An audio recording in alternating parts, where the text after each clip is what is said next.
विघ्नर कारखाना ओझर या भागामध्ये, संगमनेर त्या भागामध्ये आणखी थोडा पाऊस कमी राहिलेला आहे।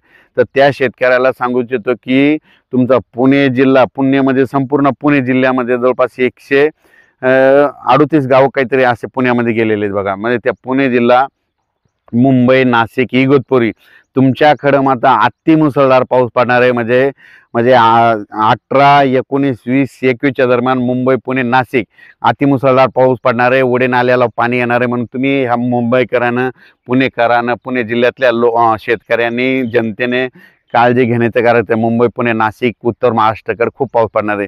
त्याच्यानंतर सुरत, गुजरात तिकडे देखील पाऊस राहणार आहे, सुरतकडे देखील पडणार आहे। त्याच्यानंतर मध्य प्रदेशमध्ये खंडवा, बेतूल ह्या भागात देखील पडणार आहे, इंदोरकडे पडणार आहे। म्हणून हे लक्षात येतं। अहमदाबाद सगळीकडे, म्हणजे सांगायचं झालं तर हे पाऊस सगळीकडे जवळपास 21-22 पर्यंत, म्हणजे दुसऱ्या राज्यात 22 तारखेपर्यंत, गुजरातकडे 22 पर्यंत राहणार आहे। म्हणून हा अंदाज आहे।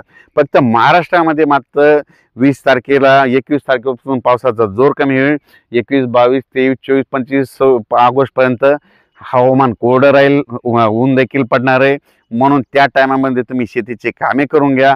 ज्यांच्या कापसामध्ये पाणी साचलं तर तुम्ही त्याच्यामध्ये सुपर फॉस्फेट फेका, लवकर पाणी आटून जातं। ज्यांच्या परत तुम्हाला सांगतो फवारण्या देखील करून घ्या।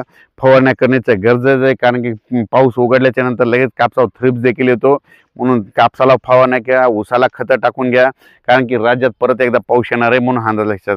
पण राज्यात सांगायचं झालं तर विभागावे सांगतो, म्हणजे पूर्व विदर्भामध्ये आज रात्रीच्याला, म्हणजे पूर्व विदर्भामध्ये आज रात्री उद्यापासून मात्र नागपूर जिल्हा झालं, त्याच्यानंतर वर्धा जिल्हा झालं, चंद्रपूर, त्याच्यानंतर यवतमाळ, भंडारा, गोंदिया त्या भागामध्ये मात्र 18, 19, 20चा चांगला पाऊस पडणार आहे। म्हणून त्या पूर्व विदर्भातल्या शेतकऱ्यांनी हा अंदाज लक्षात घ्यायचा, 6 जिल्ह्यातल्या लोकांनी।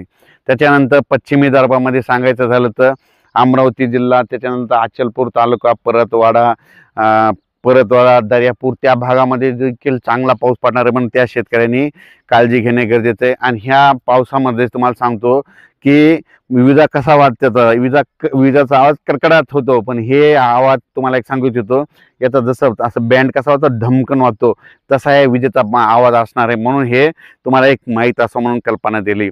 त्याच्यानंतर कमी वेळेत जास्त पाऊस पडणार आहे, म्हणून ही अंदाज लक्षात घ्यायचा।